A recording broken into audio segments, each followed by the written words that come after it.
평소 적극적이고 명랑한 아이. 친구들과도 아주 잘 지내고 공부도 열심히 하던 아이. 8살이었던 박군을 주변에서 모두 그렇게 기억하고 있습니다. 2007년 3월 11일 일요일, 인천 송도시 제2교회의 예배를 마친 후 박군은 그렇게 사라졌습니다. 사흘 후인 15일 오전 6시, 인천광역시 남동구 고잔동 모 공단의 유수지에서 싸늘한 시신으로 발견되었습니다. 이젠 돌아올 수 없는 아이에 대한 안타까움과 미안함이 함께 놓여 있습니다. 도대체 누가 왜 이 어린아이에게 이런 몹쓸 짓을 한 걸까요? 그리고 우리가 정말 이해하고 납득할 수 있는 합당한 처벌을 받았을까요? 김원사건 파일, 인천 송도 유괴 살인사건 편입니다. 안녕하십니까. 전국 유튜브 독자 여러분, 아프리카TV 시청자 여러분, 김원입니다. 첫 번째 섹션, 1억 3천만원을 준비하라. 피해자 박군의 어머니 임씨는요, 낯선 남자에게 걸려온 전화를 받게 됩니다. 그날은 2007년 3월 11일 오후 2시 45분이었습니다. 발신 위치는 인천 남동구에 있는 공중전화로 확인이 됐는데요. 이렇게 언급합니다. 나 지금 피해자 아이를 데리고 있다. 박군을 데리고 있다. 집에 가서 기다려라. 이후 3시 12분, 3시 57분, 오후 6시 11분 인천 남동구 중구 쪽에서 계속적으로요. 의문의 남성은 박군 부모에게 지시를 내립니다. 부모는 안타까운 마음에 우리 아이 축농증 있으니까 약을 먹여야 됩니다. 진짜 아이를 보고 싶어요. 이런 안타까운 마음에도 불구하고 돈을 빨리 준비해라. 다음에 전화하면 아이의 목소리를 들려주겠다. 애는 지금 우리가 데리고 있는 집에 잘 있다. 신고하면 무사할 수 없으니까 애 다치지 않게 하려면 무조건 신고하지 마라. 돈이나 빨리 준비해라. 그리고 부모님에겐 아이의 목소리가 들리게 됩니다. 5차 협박 전화에서였는데요. 저녁 8시 35분 시흥시에서 걸려왔습니다. 돈은 준비했는가? 아이를 직접 데리고 나와서 목소리를 들려줄 수는 없다 해서 목소리를 녹음해왔다. 들어봐라. 그 목소리에는요, 정말 피해자 박군의 목소리가 있었습니다. 아이는요, 무언가 두렵기도 하지만 곧 엄마 아빠를 만날 수 있다라는 목소리로요, 아빠 엄마 보고 싶어요 라는 말을 합니다. 그리고 범인은 이런 얘기합니다. 돈 빨리 준비해라. 이에 당연히 부모님은 내일 10시까지는 돈을 준비하겠다 라고 이야기합니다. 그런데 불안했는지 모르겠습니다. 그 이후에도 협박 전화는 계속됩니다. 주위 몇 명한테나 알려줬어요? 누구한테 알려줬냐고요? 그리고 나한테 다른 건 묻지 마요. 안타까운 마음에 부모는 뭐 하고 있느냐라고 물어도 그냥 비디오 보고 있어요. 이런 정도의 형식적 답변만 합니다. 다음날인 3월 12일 저녁 8시 2분 11차 협박 전화가 걸려옵니다. 인천 연수구 공중전화에서 걸려온 이 전화에선 이렇게 얘기합니다. 오늘 새벽에 제가 불러낼 겁니다. 어디로 나가면 됩니까? 라는 이야기에 그냥 시키는 대로 해라. 이따 다시 전화하겠다. 끊으려고 했는데 다시 한번 질문을 합니다. 우리 아이 몸은 괜찮나요? 밥은 잘 먹나요? 이 이야기에 목소리 들려줄 테니까 잠깐 기다려라. 그리고 이런 목소리가 나타납니다. 아저씨가 금방 보내주신대요. 그리고 이에 대해 제발 우리 아이 좀 살려달라 라는 안타까운 말에도요, 그냥 아이 괜찮다. 울어서 그렇지 밥도 잘 먹는다. 차에 돈가방만 싣고 나오면 된다. 밤 11시에서 12시 사이에 전화할 테니까 무조건 그때까지 대기하고 있어라 라고 말합니다. 시키는 대로 다 할 테니 제발 아이만 돌려달라. 그 이후 12차 협박 전화는 자정이 넘은 시간, 날짜로는 3월 13일 새벽 12시 9분 인천 연수구 부근에서 전화가 걸려옵니다. 준비 다 했나요? 자, 돈가방을 조수석에 싣고 실내등을 켜고 카페로 오세요. 그리고 아주머니는 집에 계시고 아저씨만 나오시고요. 아저씨 번호가 뭐죠? 라고 물어봅니다. 지금 12시 10분이니까 12시 30분까지 나와라. 그리고 여러분 이 말을 꼭 기억해 주십시오. 진짜 섬뜩한 얘기일 겁니다. 애 추우니까 겉옷 하나 꼭 가지고 나오세요. 지금 제가 애는 데리고 있지 않고요. 집에서 나오고 있습니다. 아무런 문제 없습니다. 잘 먹고 감기약 한번 먹고 잠도 잘 잤습니다. 예, 계속적으로 아이의 목소리를 들려달라는 요구에 아까 들려드렸잖아요. 걱정하지 마세요. 저 그렇게 나쁜 사람 아닙니다. 라고 말한 게 다시 말씀드리지만 12차 3월 13일 새벽 12시 9분이었습니다. 하지만 이날 문제가 좀 생겼습니다. 돈을 분명 가지고 나갔고 현금 1억 원을 담은 걸 차에 뒀는데 범인은 나타나지 않았죠. 그리고 범인은 13차 바로 3월 13일 새벽 3시 15분 협박 전화를 다시 합니다. 나 경찰 봤어요. 주차장에 나간 거 맞죠? 장난해요? 애 못 볼 줄 아세요. 자, 물론 이건 들킨 게 아니었습니다. 따라한 겁니다. 마치 무슨 영화가 떠오르실 겁니다. 자기가 봤는데 왠지 나가면 안 될 것 같은데? 주변에서 뭐가 티가 났다는 게 아니죠. 한번 튕긴 겁니다. 진짜 돈이 있나? 없을 수도 있는데 여러 가지 생각이었던 것 같습니다. 그리고 16차 3월 13일 낮 12시 20분경 다시 한번 전화를 합니다. 근데 이번엔 핸드폰 번호였습니다. 추적해봤지만 이 핸드폰은 전혀 다른 사람의 핸드폰 번호였죠. 그리고 이렇게 말합니다. 돈 다 챙겼죠? 오늘 만약에 이상한 눈치 보이거나 낌새 이상하면 저 그냥 연락 끊습니다. 오늘은 꼭 시키는 대로만 하십시오. 안 하시면 애는 못 봅니다. 분명 못 볼 수 있으니까 오늘은 시키는 대로 빠릿빠릿하게 움직이시는 게 좋을 겁니다. 안 그러면 저는 모릅니다. 저 정말 나쁜 사람 아닌데 어제 실망을 너무 해가지고 말이죠. 이 통화를 들은 피해 아동의 어머니는 실신합니다. 그리고 이 이후 범인의 연락은 없었습니다. 당시 경찰은 협박 당시 사용한 공중전화 주변의 모든 감시 카메라를 분석하기 시작합니다. 바로 이곳이었죠. 자, 결국 그 안에서 범인이 타고 다녔을 것으로 추정되는 자동차를 하나 특정합니다. 근데 일반 자동차는 아니었습니다. 보험사고가 나면 뭔가 갑자기 기름이 떨어지거나 타이어가 펑크 날 때 부르는 바로 견인기사, 일명 레카라고 부르지요. 그 견인 차량이었습니다.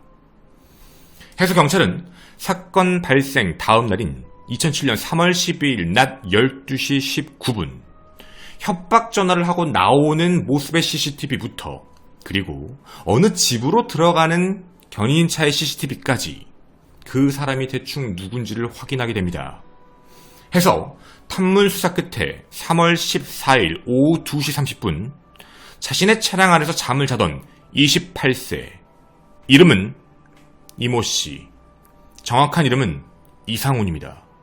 이상훈을 검거합니다. 범행 동기는요, 바로 이 목적이었습니다. 왜 이런 일을 일으켰는가? 2006년 2월, 6월 도박 및 유흥빚 때문에 엄청나게 많은 빚이 생깁니다. 근데 이 빚을 자신의 부모님, 좀 돈이 많은 집안입니다. 그리고 자신의 아내, 와이프도 있고 아이도 있거든요. 아이도 되게 어렸습니다. 근데 자기가 갖고 있는 아파트를 담보로요, 2번에 걸쳐 4,200만 원을 대출받습니다. 그리고 2000년 10월에는 자신의 승용차로 700만 원을 대출받고 그 이후에는 제2금융권에서 1,100만 원, 그 이후에는 친구들에게 1,100만 원을 빌립니다. 즉 자신이 감당할 수 없는 금액을 돌려막기 하기도 하며 남은 돈들을 가지고 또 유흥에다가 돈을 썼던 거죠. 2007년 2월 말 채무금의 모든 합계는 1억 6천만 원이었습니다. 물론 이 안에는요, 아파트를 담보로 했던, 아파트를 살 때 답은 9,800만 원이 포함되어 있었기 때문에 실제로 이 사람에게 빚이라고 얘기를 한다면 약 6천만 원 정도입니다. 매월 상환해야 되는 이자는 200만원. 하지만 자신의 수입은 250에서 300만원이라 절대로 이걸 갚을 수 없다라는 생각에 2007년 3월 초 사채업자에게 어떤 대출을 받으려고 했는데 아내에게 그 확인 전화가 간 겁니다. 결국 아내는 모든 사실을 알아버렸고 이혼 요구도 받았으며 그리고 자신의 부모님에게도 엄청난 꾸지람을 받았죠. 해서 돈을 쉽게 마련해야겠다라고 마음을 먹은 겁니다. 여러분, 이게 범행 목적입니다. 그런데 처음 경찰 조사에서 왜 근데 애를 죽인 거냐, 죽일 필요까지는 없었지 않느냐라고 얘기를 했는데요. 이렇게 얘기합니다. 7번째 협박 전화를 했던 10시 51분. 자신이 그 상동에 있는 신도시 부천입니다. 협박 전화를 하고 인천 쪽으로 오고 있는데 아이가 질식사한 걸 봤다. 그래서 12일 오전 새벽 12시 10분쯤에 유수지의 시신을 유기한 거다라고 진술을 합니다. 자기가 혹시 아이가 밖에 나가거나 소리를 지르면 무언가 피해가 올 수도 있다는 생각에 아이 팔, 아이 다리, 그리고 입쪽을 막아놨다라고 얘기합니다. 테이프로 말이죠. 근데 그게 질식을 했다. 자기도 고의는 아니었다. 매우 가슴 아프고 안타깝다라는 입장이었죠. 하지만 수사 결과는 달랐습니다. 아이는요, 진술대로 손과 발이 묶여있는 건 사실이었습니다. 그런데 계속해서 수사를 하다 보니까 이상한 정황들이 포착됐는데, 하나, 아이가 사망하고 나서 마대자루 4개를 구하러 간 게 확인됩니다. 그리고 그 마대자루를 아이 위, 아이 아래 이렇게 담아 묶어서 유기했다는 거죠.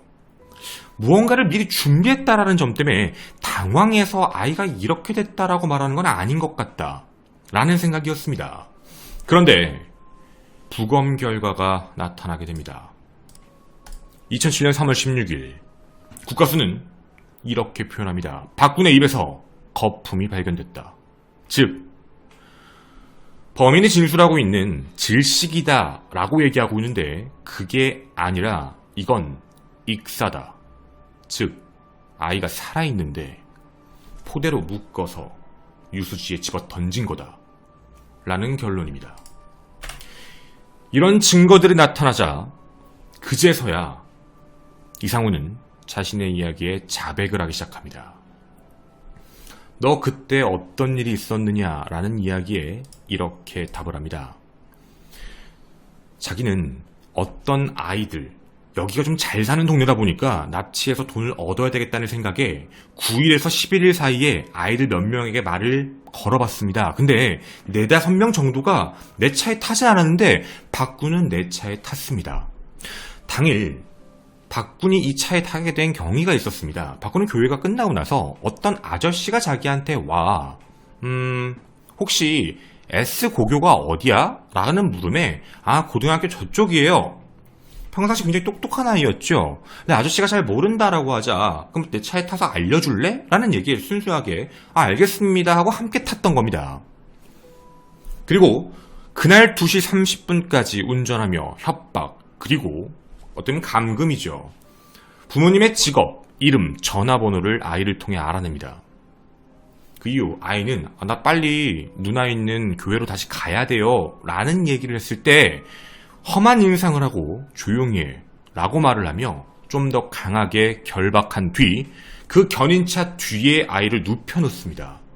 그렇게 시간이 엄청나게 지납니다. 3시 12분 전화를 해서 수요일까지 1억 3천을 준비해라. 정작 본인한테 필요한 돈은 이게 아니었는데요. 더 요구를 했지요. 자, 그리고 그 이후부터도 계속적으로 전화하며 돈을 준비해라. 근데 3월 11일 저녁 6시 11분 이후에 아무래도 부모님은 돈을 준비하겠다고 했고, 여러분, 6의 당일날입니다. 내가 계속 데리고 다니면 아이가 소리를 지를 수도 있고 발각되지 않을까라는 생각에 이상우는 마음을 바꿉니다. 아이를 죽여야겠다 해서 어떻게 죽이지? 어디에서 하지? 이런 걸 생각하지 못한 상황에서 일단 유기는 해야 되니까 유기에 필요한 장비부터 사자. 그게 마대자루입니다. 3월 11일 유괴 당일이었던 저녁 6시 30분에서 7시 사이 인천 연수구에 도착해 쌀 40kg가 들어가는 마대자루 4개를 빌린 것으로 확인됩니다. 그 이후 살해 장소를 물색하기 위해 계속 이동을 했던 거죠. 인천, 시흥, 부천 이런 식이었던 겁니다. 그리고 돈에 대한 이야기, 이제 되겠다라는 생각이 됐을 때쯤 2007년 3월 11일 유괴 당일 저녁 11시 20분 은적이 드문 인천 남동구 유수지에 여기면 되겠다라는 생각을 한 겁니다. 원래 마음은 목을 졸라 살해를 해야 되겠다라고 생각을 했는데 밤 11시 반에서 12시 반 사이에 이렇게 아이에게 얘기했다고 합니다. 진짜 가슴 아픈 얘기거든요. 이제 엄마 만나러 가니까 뒤 말고 앞쪽으로 와라. 그래서 아이가 앞쪽으로 와 조석에 눕힌 겁니다. 그리고 마대자루로 얼굴 위 그리고 마대자루 하나로 하체를 다시 한번 감싸 줄을 당겨 조입니다. 그리고 아이를 들고 엄마 만나러 가는 거야 라고 하며 유수지 근처에 있는 풀숲으로 갑니다. 그리고 조심히 내려놓고요. 마대자루를 씌운 채 아이의 목을 졸라 살해하려고 했는데 아이가 그 순간 아저씨 왜 그러세요? 라고 하며 소리를 질렀던 겁니다. 해서 발각이 될 두려움 때문에 그대로 아이를 유수지에 던졌다라고 합니다. 즉 살아있는 채로 그것도 손발을 움직일 수가 없는 상황이었습니다. 아이는 그렇게 익사했습니다. 이뿐만이 아닙니다. 수사 자료를 살펴보게 되면 그는 엄청난 준비를 했던 것으로 확인됩니다. 그가 한 준비는 공중전화만 쓰면 분명히 불편하기도 하고 내가 그 장소에 갔을 때 돈을 딱 보고 주변에 아무도 없고 전화하기가 너무 어렵다고 판단해 2007년 3월 12일 밤에 한 찜질방 사우나에 가서 잠을 자고 있는 사람의 핸드폰을 절취합니다. 그리고 그 핸드폰으로 협박 전화를 한 거죠. 이뿐만이 아닙니다. 왜 견인차를 썼는가라는 질문에 만약에 검문이 있다 하더라도 교통사고 현장 출동을 가야 된다라고 하면 검문을 피할 수 있어서요 라는 답을 합니다. 즉 매우 계획적이고 정말 철두철미하게 하려고 완전 범죄를 꿈꿨습니다. 여러분, 지금 여러분이 들으신 이 이야기가 믿어지십니까? 사실 범죄심리 전문가분들도 이 사건에 대해 혀를 두르십니다. 영화 얘기를 자꾸 하는데 사실 영화보다 훨씬 더 끔찍하다. 이게 어떻게 가능하지? 왜 그럴까요? 여러분 아까 범인이 했던 얘기 기억나십니까? 내일 돈 갖고 나오세요. 애 추우니까 옷 좀 갖고 나오세요. 여러분, 아이는 이미 사망했습니다. 아이의 목소리를 녹음한 이유도요. 아이가 사망하고 난 이후에 그 목소리를 들려줬던 겁니다. 아이 건강하다, 밥 잘 먹고 있다, 잘 자고 있다, 다 거짓말입니다. 그리고 중간에 그랬죠. 나 그렇게 나쁜 사람 아니에요. 아이 죽이고 나서 한 얘기입니다. 여러분, 이게 모든 게요. 판결문부터 수사 자료, 모든 증거는 명확합니다. 그리고 이게 당연히 재판부에 올라갔지요. 여러분은 이 형량이 어떻게 나와야 된다라고 생각이 드십니까? 자신의 유흥비 탕진 때문에 더 과도한 금액으로 돈을 얻기 위해 멀쩡히 있던 착한 아이를 납치해 유괴 그리고 살인, 말도 잘 들었는데도 불구하고요. 그것도 익사를 시켰습니다. 그리고 나서 어떻게 보면 아이가 살아있다라고 얘기하며 2번 죽인 유족분들의 마음을 2번이나 아프게 했지요. 근데 재판부는 이렇게 이야기를 합니다. 한 부모의 아들이자 한 아버지의 아들의 아버지이고 자신의 불성실함으로 인하여 발생한 채무를 제외하면 경제적으로는 좀 여유로웠다고 볼 수 있는 피고인 이상우는 도박과 유흥비로 인해 발생한 채무를 해결하기 위해 이 말 참 거슬렸습니다. 판결문에 있는 거 그대로 읽겠습니다. 약간의 금원을 피해자 부모로부터 받아내기 위해 아무런 방어 능력이 없는 피해자를 약취 유인하고 은폐하기 위해 저항도 하지 않는 피해자의 생명을 무참히 빼앗았다.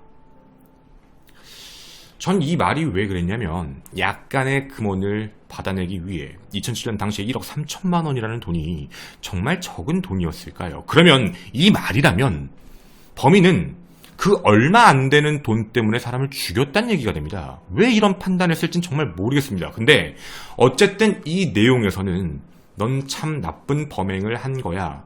잔인해.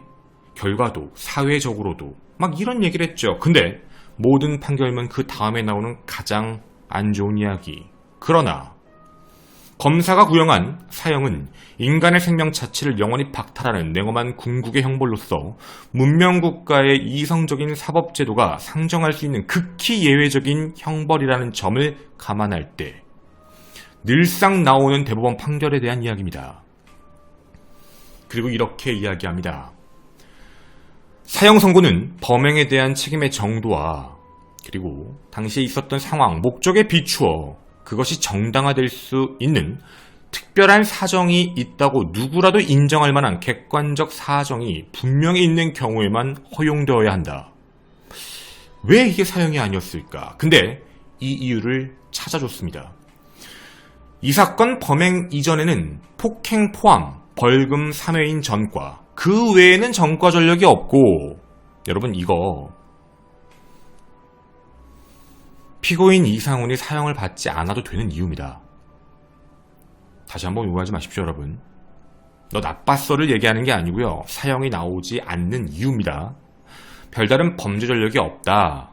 폭행을 포함한 전과 3회 제외하고, 피고인이 이 사건 범행으로 검거된 이후 경찰에게 1회 범행을 부인하기도 하였으나 2회 조사 때부터는 모두 자백하고 있고, 1회의 범행을 부인했던 게 뭔지 아십니까? 아이를 질식사라고 했습니다.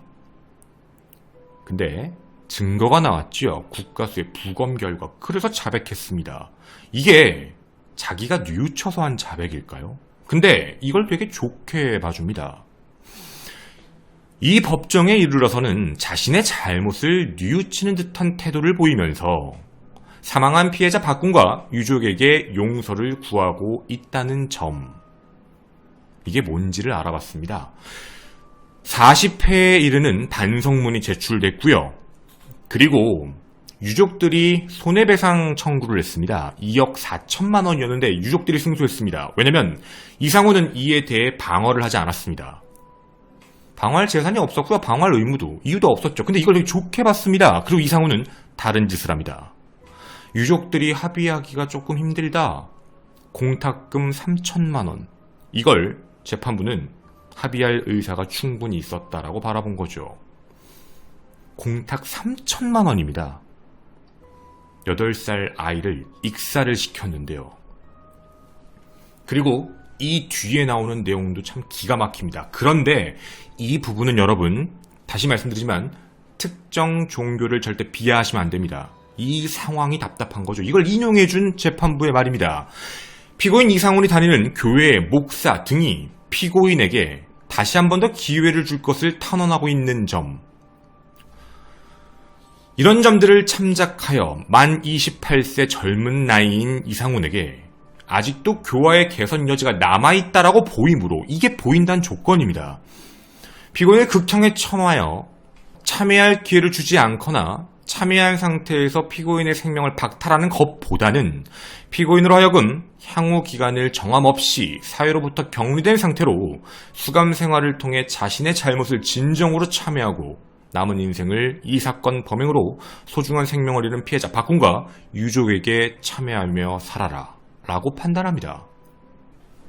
자신의 유흥비 때문에 아이를 처참하게 익사시킨 이상훈은 무기징역형을 선고받습니다. 여러분, 이 형량이 정말 맞는 걸까요? 전문가분들은 이런 내용에 대해 입을 모아 이렇게 제게 말씀하셨습니다. 첫째, 일단 우리나라 법제도, 사법제도에서 형사사건과 관련되어 있는 것 중엔 좀 체크를 해봐야 될 것들이 있는데 하지 않는다. 뭐냐면 범죄 전력이 있는 사람의 경우는 기본적으로 반사회성 점검을 꼭 해야 된다. 이런 게 꼭 필요하지 않을까. 이런 조치 없이 그냥 처벌하고 형량 나오고 임기 마치며 형량을 마치면 나가 사회로 돌려보내는 이 시스템이 매우 위험한 것 아니냐라는 물음을 던지십니다. 둘, 여러분 이 사건을 알고 계십니까? 저도 사실 모르고 있었습니다. 저에게 이 내용을 꼭 알려달라, 세상에 기억하게 해달라 라는 제보가 오기 전까지는요, 세상에 이런 사건이 있는 줄도 몰랐습니다. 왜 제가 이 이야기를 할까요? 이상우는 현재 모범수를 노리고 있습니다. 2007년부터 2020년 13년을 현재 복역 중입니다. 앞으로 7년인 2027년에는 만약 모범수가 된다면 가석방 조건이 됩니다. 왜냐면 우리 모두는 이 사건을 잊어버렸거든요. 이 사람이 사회에 다시 나오는 게 맞는 걸까요? 그리고 누가? 유족이 용서한 걸까요? 누가 이 사람을 용서할 수 있는 걸까요? 공식적으로 대한민국 범죄에서 금품을 노린 유괴 납치 살인 사건은 이 사건이 마지막이었다고 합니다. 유괴 사건 검거율은 생각보다 굉장히 높거든요. 이유는 단순합니다. 유괴범들은 돈도 받아야 된다. 그리고 완전 범죄를 꿈꿔야 되기 때문에 이 두 개가 상충해 현재 있는 CCTV, 현재 있는 주변에 있는 블랙박스 이런 데서 자유롭지 못하지요. 그리고 또한 우리는 이런 사건에 대해 절대 잊지 않습니다. 그놈 목소리, 이영옥은 사건도 마찬가지지요. 아동이 피해자인 경우 어른인 우리들, 우리 사회는 어떻게든 범인을 잡고 그리고 그 처벌을 끝까지 보려고 하기 때문입니다. 제가 이 사건을 진행하는 이유, 당신은 절대 사회로 나와선 안 된다고 생각합니다. 당신이 만약에 나온다면 앞으로 7년 후인, 만약 나온다면 나이 48세 이상으로 사회에 나와 또 무슨 짓을 할지 모르기 때문이죠. 저는 김원 사건 파일의 김원이었습니다. 감사합니다. 사실 이 사건은 알고 계신 분들이 많이 없습니다. 그냥 한 번쯤 들어봤다, 뭐 아니면 옛날에 기사를 봤다, 이런 정도로 이제 많이 기억을 하고 계신데요. 사실 우리의 기억에서 잊혀졌다 사라졌다라고 하는 게 뭐 여러분이 좀 잘못했어요 라는 얘기를 하는 게 아니에요. 근데 이게 가석방을 시킨다라는 부분에 대한 게 모르겠어요. 어떤 모든 게 확인이 되고 확실하게 고쳐졌어, 뭐 이런 쪽에서 가석방? 네, 뭐 그거에 대해서는 뭐 법이 많이 하고 있으니까 뭐 그런 거에서는 알겠는데, 이런 좀 매우 끔찍한 중범죄? 진짜 매우 끔찍한 범죄라고 생각하거든요.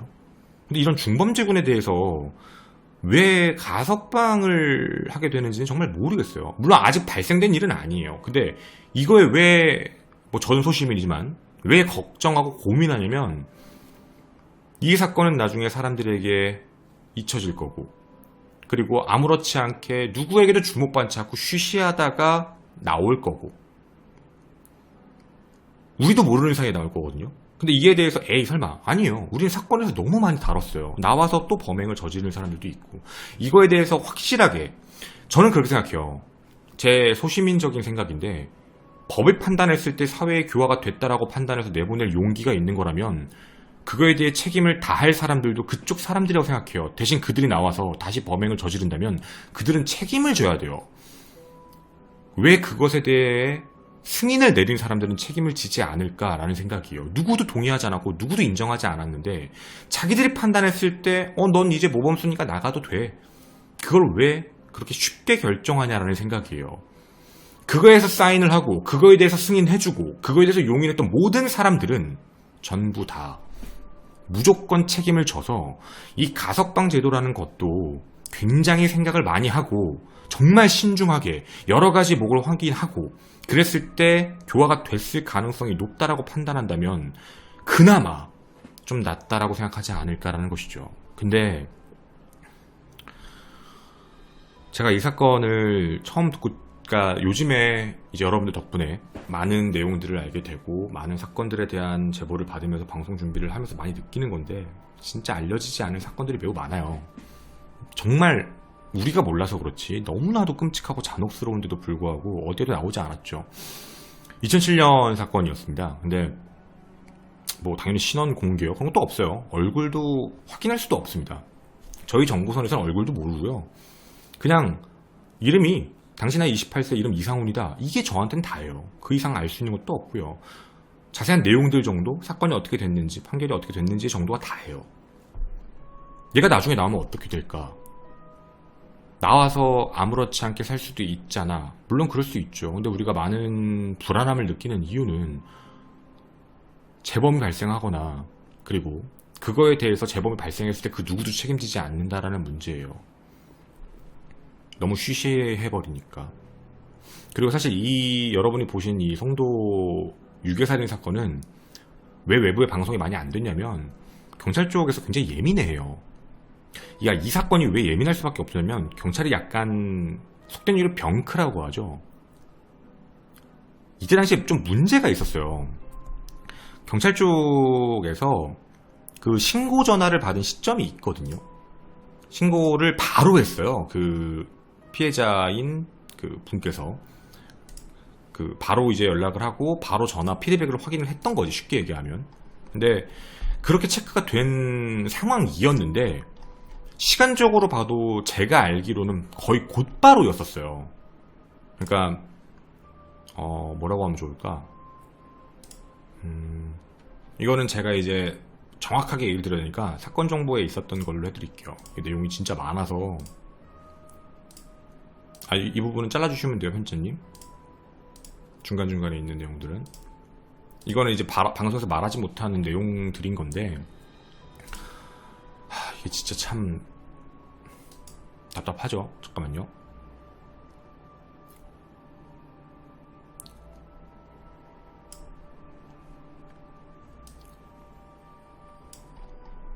지금 뒷얘기하고 있습니다. 네, 뒷얘기하고 있는 거고. 이때 당시에 처음 전화가 접수됐던 게요, 아이 납치 전화를 받고 바로였어요. 그러니까 얼마 시간이 걸리지도 않았거든. 그러니까 이제 사람들이 그것 때문에 더 뭐라고 했던 거지, 경찰 쪽에다가. 근데 그 이후에 행동을 되게 느리게 했다라는 문제가 생기는 거예요. 이거는 사실 아마 부정 못할 거야.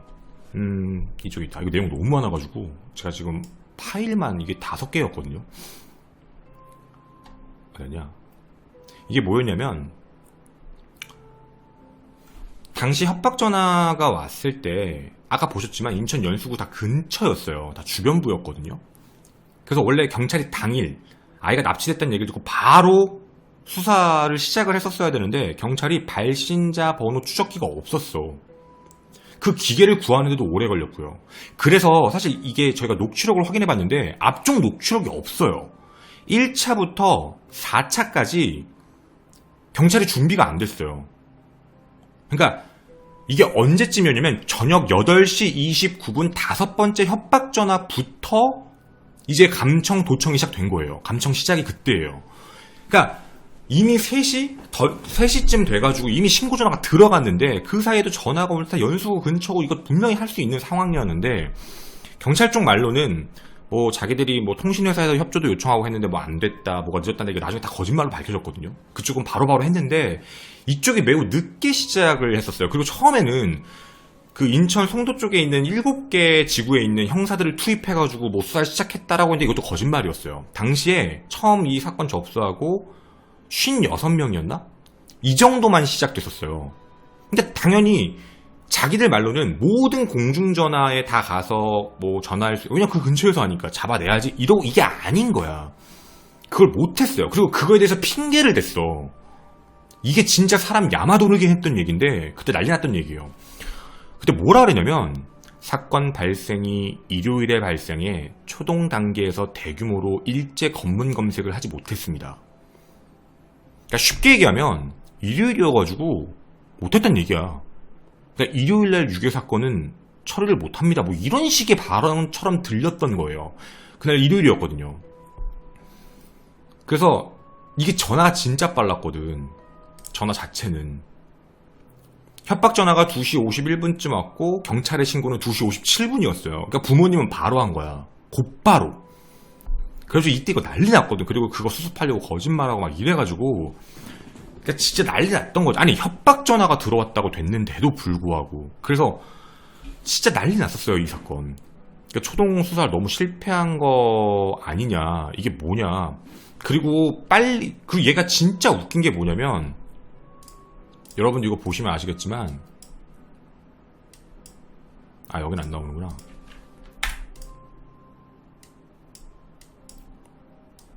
전화한 데가 경찰서 근처야.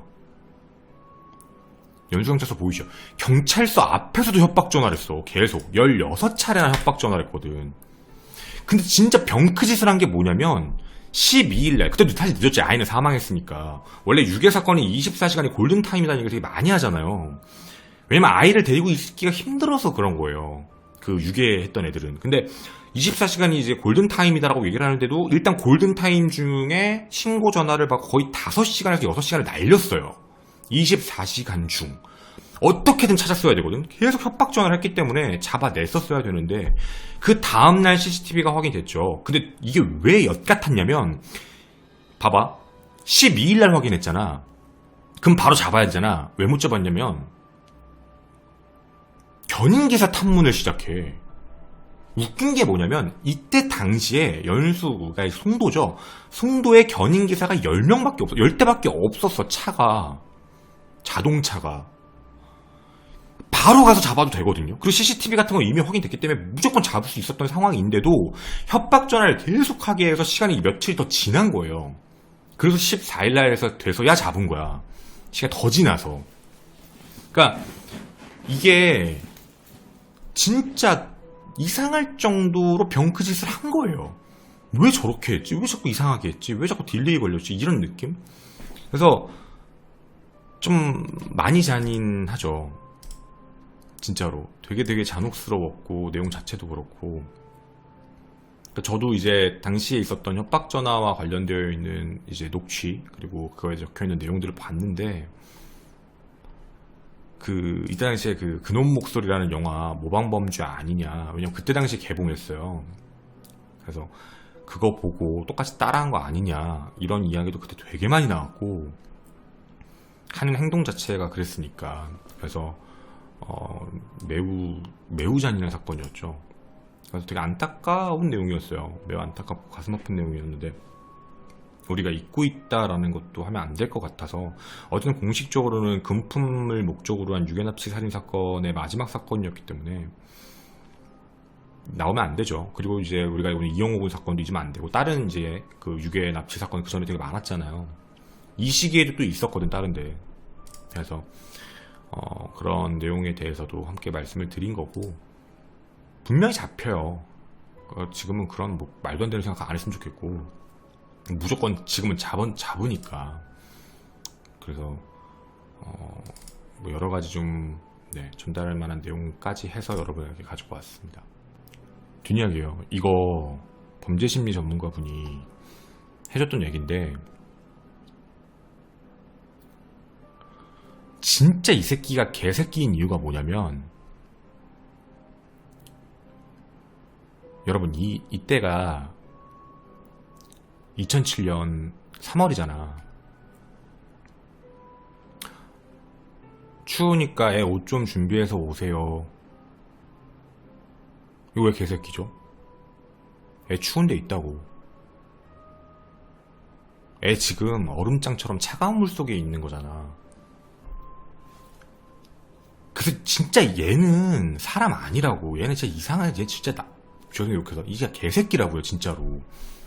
이게 진짜 나쁜 거라고.